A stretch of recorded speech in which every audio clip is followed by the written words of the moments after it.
wise man once said to me after we'd known each other for a while that he did not envy what karma had served up on my proverbial plate. You see, even with a few years of meditation practice under my belt, with a sharp mind and a somewhat strong will, a bold and compassionate heart, and a genuine longing to see the world as it truly was and let go of the cycle of human suffering that comes with the twin traps of attachment and desire, I had a handicap. He was kind about it, had taken the time and keen awareness to see me on a deeper level, used an empathetic lens to understand how I, as a separate being, as Brooke, experienced the ebb and flow of life. He'd read my work, indulged in my stories, and followed the twists and turns of my personal dramas from childhood to now. I remember his hand on my shoulder, his eyes locked with mine, his words coming slow and soft between measured breaths, but still stern. And what he said struck home hard because I had thought the same thing more than once. Way more than once. All these things you've shared with me, the struggle, the emotion, the energy in your words, the precision of your memory as if you're reconstructing moments from the ground up, from their original atoms. There's so much power in that level of detail. It's like I'm right there with you, seeing it, feeling it. No wonder you're such a talented storyteller, Brooke. What a beautiful gift you have to share with the world. I thanked him, stifling my pride. I think I maybe even blushed a little, but then he shook his head. It's a terrible burden. How can we let go of negative emotions and desires, the attachments to pain and wrong action that keep true happiness beyond our reach? How can we do this when we can recall the past so completely, relive it in the smallest detail, and feel it with the same storms of emotion, of suffering, as if it was all happening right now? Because it is for you. How can you ever detach and find peace when it's all still with you? I opened my mouth but didn't know what to say, which was a first. And he smiled the tiniest of smiles, the kind you can barely see but somehow holds friendship and concern and the secrets of the universe in its corners. You sure didn't pick the easy path this time around, did you? You'll need vigilance. The victories will be hard fought, but the same battles will come again and again for you. No straight line, no easy fix or magic words. Just keep doing the work so you can recognize when you're not here, when you're holding on to the past, and how that could be hurting you and others right now. So yeah, the short version, the TLDR Too Long Didn't Read edition. I used to hold grudges.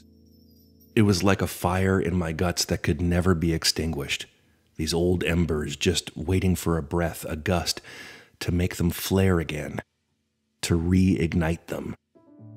Burning so hot and fierce and unforgiving, and I would ride those flames, the waves of heat in my chest and my head and out to the tips of my fingers and toes, till I spiraled off on these delicious dreams of revenge. Maybe that's normal. Maybe you all have these fantasies about justice or violence, money, sex, heartache. Maybe you're tired of waiting for someone to punish the assholes in your life. You imagine a shiny karma police badge pinned to your chest and the wicked trembling at your feet. Or maybe that was just me. Maybe I was just a dick. But I'm sharing this with you now because recently something happened. No details, because frankly you'd have a hard time believing it or accepting that I could be so stupid as to get myself into such a grade A clusterfuck. But I did. And the pain that came with it, the heartbreak and humiliation, the complete and utter wrongness of it all, it consumed me. Filled me up with that old white-hot rage, with such a cellular longing for revenge that, let's just say I had some very dark thoughts. some legal in nature and some not so much. And I wanted to act on them. I really, really did. You have no fucking idea. Calls were made to angels and devils both, and with a word, things would be set in motion. But I waited, hesitated, resisted. Days passed, then weeks. But the fire of that anger still blazed in my belly, and the smoke filled my lungs, and the heat in my head was like a fever that would never break, and I feared that if I didn't do something soon, I would spontaneously combust this napalm heart of mine and take everyone down with me. It was then, in the eye of the storm, that I thought of my old friend, the wise one with the wise words, so I sat and breathed. Did the work, watched those fires burn inside till the vacuum of my mind smothered them, if only for a moment. And that's when I thought about how far I'd come. All the times I rallied to put the fucking ego in check and let that shit go. That it had been, what, how long? At least 10 years since I'd been this angry?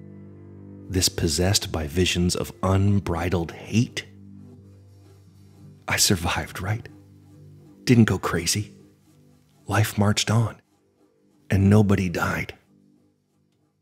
Wait, that's not true. Some of you know the basic story. If not, you should really listen to episode 2 of the show, Of Endings and Enlightenment. You see, she was my best friend for 13 years, my lover and partner in crime for the first 5. I even stayed behind an extra year after university so we could move to Vancouver together. We wanted to be actors in Hollywood North, huh? Went through a weird but amicable breakup not long afterwards, triggered by some near mystical events. Like I said, you really should check out the episode. But, at least for me, it felt like our bond only strengthened over time. No matter how we diverged, no matter what was happening in our personal or professional lives, it still felt like it was ride or die for us. We were capital G good, capital R real. At least, until he showed up. A tale as old as time, I guess. A new beau, the sparks fly, and no time at all, they're your whole world. They begin to define you. You get obsessed, enmeshed, and then in ways both right and wrong, and too many points in between, you are attached. And that's when our egos rear their frightened and ugly and misshapen little heads. So, in my case, it became clear pretty damn quick that this guy, this new boyfriend, the first seemingly healthy relationship after a parade of charming rogues and shady ne'er-do-wells that were totally her jam, it was clear that this guy, we'll call him DM, he was not a fan of our friendship. Such time-tested bonds are a threat. And as a rival rooster in the hen house of prestige, because he was an acclaimed local TV and improv performer, and I was fresh off an audience award win at the fucking Sundance Film Festival, the age-old him or me paradigm was inevitable. Shitty, but inevitable. Our calls went from daily to twice a week at most. Our Sunday brunches fell by the wayside. No more indie film matinees or stoned bowling or late-night philosophy debates wandering the seawall. And it sucked. I was hurt, but was thankfully mature enough by that point to understand, to get it. We can't help but lose sight of the long-burning candle in the blinding glory of a newborn sun. I was not the center of her universe anymore, and the reverse was probably true too. Things had changed. Welcome to life, table for one. The special tonight is impermanence. Don't forget the kids menu, we have grilled cheese. All that I could deal with. She was still out there, right? Still family when the chips were down, but then came the cancer. she'd kept it secret for a while. I got wind through mutual friends, and possessive boyfriend be damned. I phoned and phoned until she agreed to meet for a stroll in the park and break the news in person. Skilled surgeons were going to cut that shit out. Chemo and radiation, a good prognosis, best oncologist in the province, yada yada yada. She was warm about it, strong, upbeat like always, but with a dash of sadness, a side salad of regret. That our friendship, I guess, had waned. That the ties that bound us for so long had obviously been fraying. But every relationship demands sacrifices to endure. That's what she said. And it would be better for all concerned if we didn't rock the boat. If I'm being honest, I was bothered and satisfied in equal parts, hearing her say that. Annoyed that this strong and vibrant and traditionally willful woman was bowing to emotional and romantic pressures. Bros before male hoes, am I right? But also, I guess I was a bit pleased by the revelation. Pleased. She was going to be okay, and I still mattered, even though she couldn't show it like before. And that's all we want, right? To be okay. And to matter. To find reason in our lives and a measure of joy in our choices. We didn't really talk after that.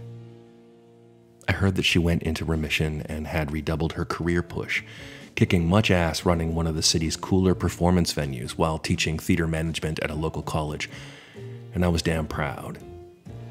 But, naive as I was also coming to the conclusion, slowly and inescapably, that our last meeting, those words shared amidst the wind and waves and wildflowers of the seaside park, that was probably her way of saying goodbye. It was spring 2008. I'd heard rumors that the cancer came back, and it was bad. I tried to get in touch, send cards and flowers, give diet advice, left goofy emails, and bought sessions with holistic healers. Finally, I got a few terse emails in return. Brooke, I'm fine.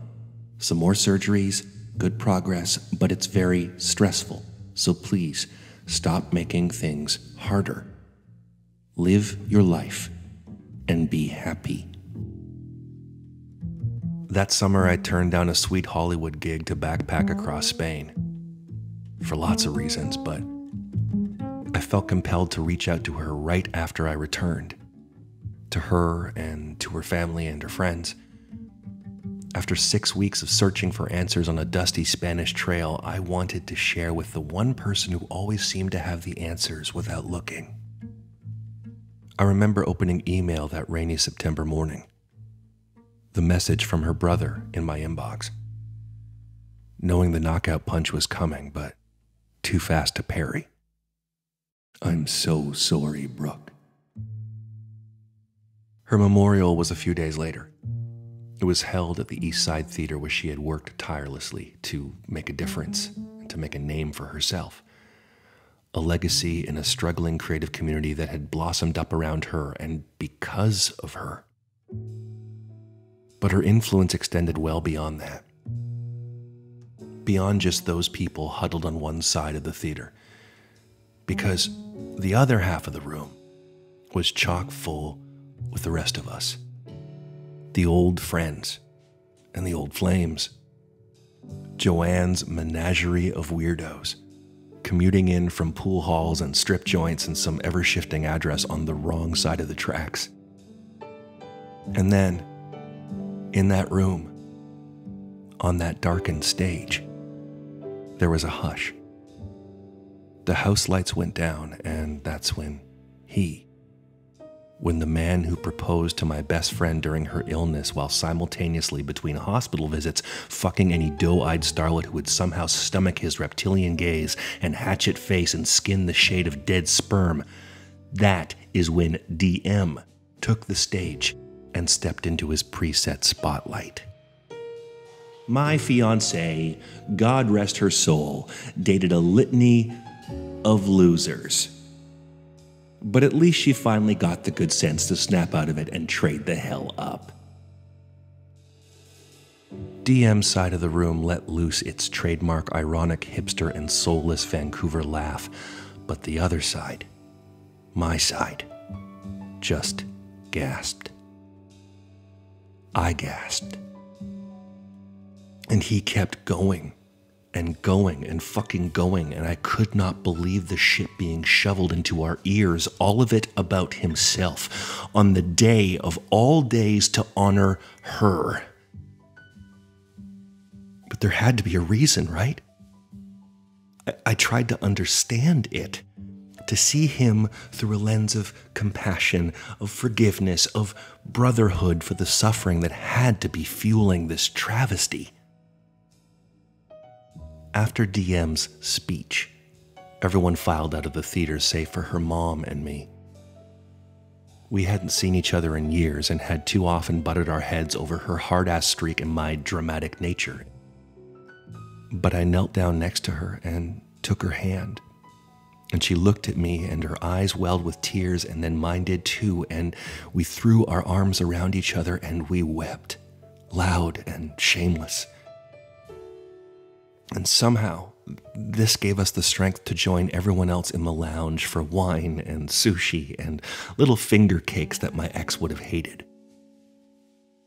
And as we stepped out there, I saw him. I saw DM across the room. He was alone and shoving strips of raw salmon between his thin and twisted little lips, and still I felt compelled to try. To be kind. To remind him that he wasn't alone in this, and I walked over and touched his shoulder gently and leaned in and whispered, "I am so sorry. I get it, man, I really do. If you need to talk or..." He spun and stabbed me over and over with the daggers in his dead blue eyes, and he hissed, "How dare you? How dare you come here and take this from me? Get out! Get the fuck out!" I had never been so shell-shocked. Never been so blindsided. Never been so primally confused, stunned, and speechless. I choked back ugly tears and stumbled out the front doors, pulled off my tie and ripped open my dress shirt and limped down the cracked sidewalks of the downtown East Side, past the hookers and the homeless and the heroin addicts who surely left me alone because in that moment I was more broken than they'd ever be. And somehow I made it to the ferry heading back to the North Shore. I grieved my friend for a long time. But that shit with DM, what happened that awful day, what he said, I shoved it all in a big black box and welded it shut, wrapped it in chains, and dumped that fucker in the deepest, darkest sea. And it would have stayed there too. Lost and forgotten because I didn't want to remember. Because I didn't want this fucked up brain of mine to cast its spell and reconstruct it, resurrect it, to relive it in every detail. But then things happened here. Now, almost 11 years later to the day, on the other side of the world, and my heart collapsed. For a few days I went mad and screamed for blood and dreamt of knives and guns and jungle graves and punching holes through the sun. And that was when it all came roaring back. The ceaseless, unstoppable tide of hurt and malice and regret that somehow, in the light of everything that's happened since, somehow I surfed the waves, let them flow through me instead of holding and clinging and calling them my own. I remembered everything, all of it, down to the dust hanging in the air, and felt it all happen again and again until, through some divine mercy, the waves slowed. The storm passed, the embers dimmed, and the anger? Still there. The hurt? still real. But the feelings, those feelings, they would not define me. It was my choice whether to act on them or to breathe and smile and let that shit go. No right or wrong at the end of the day or the end of the universe. There is just the choice. Yours and mine. And I chose curiosity, to investigate, to look up DM, to see, I don't know, how things have unfolded since that day and since his words. Now, the web is a strange and wondrous thing. You see, within minutes, I found him. Mutual friends, oh, the internet irony, found pics of him with his new fiancée. Finally tying the knot, my one true love, were some of the captions. And the sweetest part, the perfect fucking cherry on top that 3-layer cunt cake. 2 years ago, DM started a new job. DM moved to a new country. DM settled down just a $50 and 90-minute flight away. His home city is now a city that couldn't give two shits whether some foreigner beats the teeth and blood and breath out of another whitey as long as it's discreet. You see, you can do almost anything you want if you bring a smile, a little cash, and a decent bottle of rum in Bangkok. It would be easy. Oh my Buddha, it would be so fucking easy. I used to hold grudges, delicious dreams of revenge, and sometimes that shiny badge, the one that says Karma Police, it sure looks good on my chest with the wicked trembling at my feet. But maybe I'm wrong. Maybe that's just me. Maybe I'm still a dick.